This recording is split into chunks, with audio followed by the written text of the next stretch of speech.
What's up guys, Jeff Cavaliere, AthleanX.com. Today we continue our popular training with bands series, this time how to build bigger biceps when all you've got is bands. Guys, you actually don't have to compromise the results of your training if you know how to do it. When it comes to any type of bicep training, yeah, you're going to be doing a lot of curls. But when you train particularly with bands and you're doing a lot of curls, you need to know how to utilize those bands in specific ways to get the most of the exercises. I'm going to show you how to do exactly that, guys. 10 exercises to get you on the right track to building bigger biceps with just bands.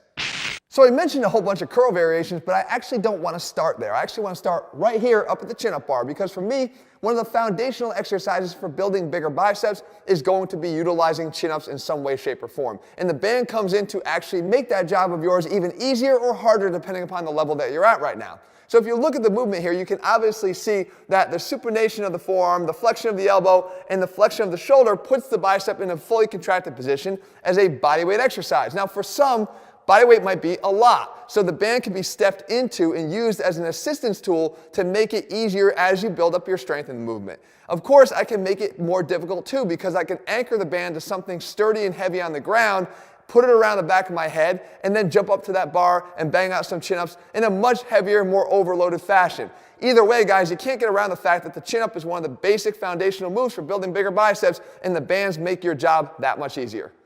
And that brings us now to the curling portion of our video. I told you there's a lot of curls, but remember I also told you how you do the curls matters, because we know anatomically the biceps have two heads. We have the inside short head that you see when I do this, and we have the outside long head that you see from the side, more of the peak. And depending upon the exercises that you choose, you can influence more activity in the short or long head.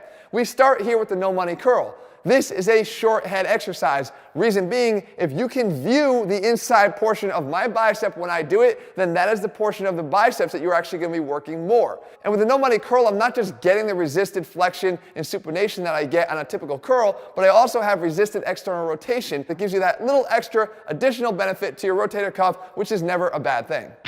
So now with that being said, how do we target exercises that get the outer head or the long head of the biceps? Well, we need to be able to see them when we perform the exercise, and one of the best ways to do that is with a more narrow grip, pulling the band up a little bit tighter.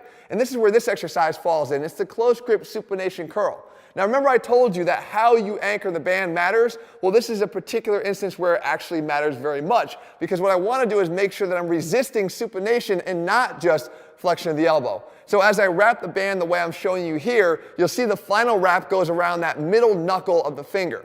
And that actually matters, because as I pull the band up and turn my wrist, I'm actually resisting supination with every single centimeter that I move into supination. That means a better contraction on the biceps, more work being done. Now the narrow position of the hands being done really close together is going to reveal that outer portion of the biceps more to the person watching this, which in this case is you, and that means the long head is preferentially going to get more of the activity. Let's stick with that long head now for a second, because there's another way we can actually influence the activation of that head of the biceps, and that is by placing a stretch on it before every single repetition. So you might be asking yourself, well, how do I do that? Well, anatomically, with the tendon of the long head attaching higher up on the shoulder and it crossing the shoulder joint, we can place it preferentially into a stretch position by getting our arm back behind our body into shoulder extension. So if we set ourselves up for something like this, a bicep stretch curl, we are getting a better stretch on the long head here, and by contracting out of a pre-stretched position, we can get better activation. Again, another option that's easy to set up just by simply anchoring it to something behind you, but showcasing once again that how you do the curls you do and the ones that you select will play a big part in the results that you ultimately see from the exercises. And because of course you just can't get enough of the long head, And because long head exercises are that beneficial, we need to make sure we have another option. And this is one of my favorite. It's actually the drag curl, a favorite of Vince Gironda. What you're doing is, again, trying to reinforce the fact that if you can get that arm back into extension behind your body, you're going to get a different recruitment of the biceps, more favorably hitting the fibers of the long head. We do this by anchoring the band under our heels behind our body and then wrapping it around our low back to stabilize it and keep it in place. At this point, all we're going to do is lift our hands straight up to the ceiling, making sure to keep the elbows as far back as possible. Look, there's a reason why this has become a legendary exercise and why it's stuck around for as long as it has, because it can produce legendary gains if you remember to include it. So one of the nice advantages that comes from training with bands is that they offer up a different strength curve than you would normally see on a traditional curl. As you continue to stretch this band out further and further and further, the resistance level goes up. So if we can find a way to match up that peak tension with the peak contraction in the biceps, then we really have an exercise to hold on to. And that's what we get here with the Lip Buster. And by getting in this position, you can see that I have flexion of the elbow, supination here of the forearm, and I've got that elevated shoulder into flexion that really creates that peak bicep contraction. And of course, if I want to make it even more difficult and add an eccentric component to this for more overload, all I have to do is perform a curl, take a giant step back, that will increase that tension even more, and try to pull me back towards the bar. This is a must-have exercise when it comes to rounding out these 10 great choices for banded bicep exercises. Speaking of feeling a strong biceps contraction, there's no way I'm getting around a variation of some sort of the biceps weighted curl, because with the dumbbell, this is one of my favorite ways to get that peak contraction in the biceps. But we can still do the same thing with bands as long as we are a little bit creative and we know once again how to wrap the bands in the first place to create the line of resistance we're looking for. So you can see I step into the band this way. And by positioning it around my hands, now I'm getting all the overload right there through the distal fingers. And now all my job is to simply raise my hands palms up the entire time straight towards the ceiling. This mimics once again what we're trying to accomplish here when we have a dumbbell in our hands and we don't have to compromise or get rid of the exercise in the process. So one of the best parts about the preacher curl is that it actually again goes back to working that inside short head of the biceps. And it does that by positioning your arm out in front of your body as opposed to keeping it back behind the body like we talked about. The other thing is, by locking it in place, we eliminate a lot of the swing and momentum we use that would otherwise cheat the exercise and take away some of its benefits. We can do the same thing here with a band by positioning ourselves like this. By taking this stride stance and anchoring my elbow in place on my knee, I can double up the band so I have plenty of resistance out there to make sure it's challenging me, but I can replicate all the good benefits of a preacher curl without ever needing a bench, a dumbbell, or anything other than the band I'm holding in my hand.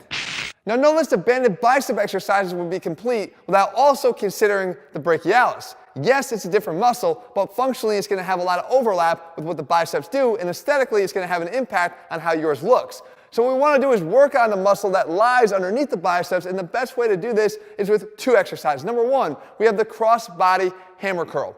So I set the band up nice and wide so I have adequate resistance here to challenge this muscle, but I also want to pull the band up and across my body.